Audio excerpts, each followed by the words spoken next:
So shoutout sa viewers natin kay Junjun Vargas. Boss, pa-request ganyan din setup, dalawang intake pero may equalizer at mixer. Salamat sa napapansin ako, 9 lang sa sound. Boss, hindi ko talaga alam ang connection. So dito idol, para malaman natin sa mga setup na yan, katulad yan.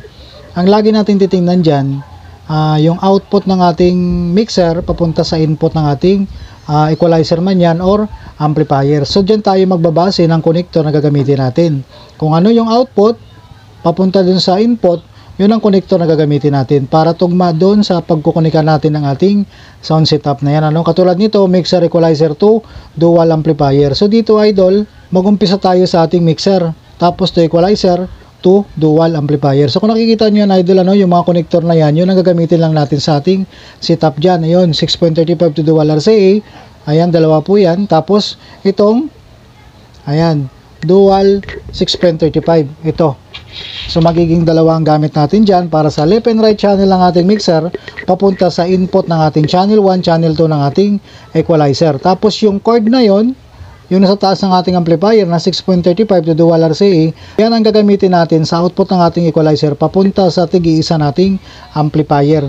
So ganito ang gagawin natin idol. Madali lang ang setup nito. Depende na lang sa mga connectors na available ng inyong mixer. Kasi may mga mixer na XLR, may mga mixer na RCA, may mga mixer na 6.35 yung kanilang mga output.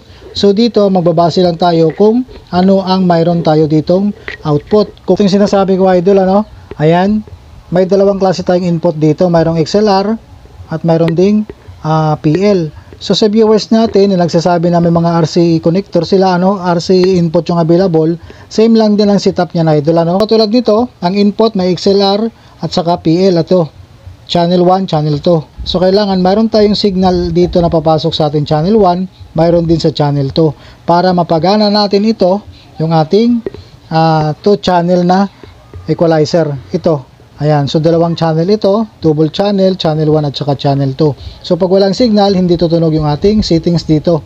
Itong mga band na to. So ganito lang gagawin natin, output lang tayo sa ating mixer. So ito ang ating connector, 6.35, ito. So dito idol, ayan, yan ang ating output. Halimbawa, nag-output tayo sa mixer, papunta ngayon siya sa input ng ating equalizer. So dapat yung input natin dito sa channel 2 at saka channel 1. Para magkaroon ng signal. So dahil mayroon na tayong connection dyan, magkakaroon na ng signal ito. So ngayon, ang output nito idol, ayan. Pwede tayo gumamit ng XLR output, katulad yan, channel 1, channel 2. Pwede din na 6.35. So dahil yung connectors natin dito, na pinakita ko kanina, ayan, 6.35 to dual RCA, ito, tugma rito sa ating output na 6.35. So magagamit natin yan. Ngayon, mag-output tayo dyan. Halimbawa, ito, channel 2. Output. Yung ngayon, ang ilagay natin sa isa nating amplifier. Ayun. Diba nating amplifier, ilagay natin. So, dual RCA ang ating ginamit dyan, idol, para left and right channel ng ating amplifier magkaroon ng signal. Naman yung isa nating connector. Ilagay naman natin ito sa channel 1. Tapos ito naman ngayon ilagay natin sa una nating amplifier or nasa taas. So audio input lang tayo idol ng ating amplifier. Ayan lang ang ating connection. Mixer equalizer to dual amplifier. So ngayon, kung isang amplifier lang gagamitin natin, palitan natin ngayon yung ating connectors. So halimbawa, alisin natin ito para magamit pa rin natin yung dual channel ng ating equalizer. Ito, alisin din natin ito. Palitan natin ang connector. Yung dual 6.35 to dual RCA.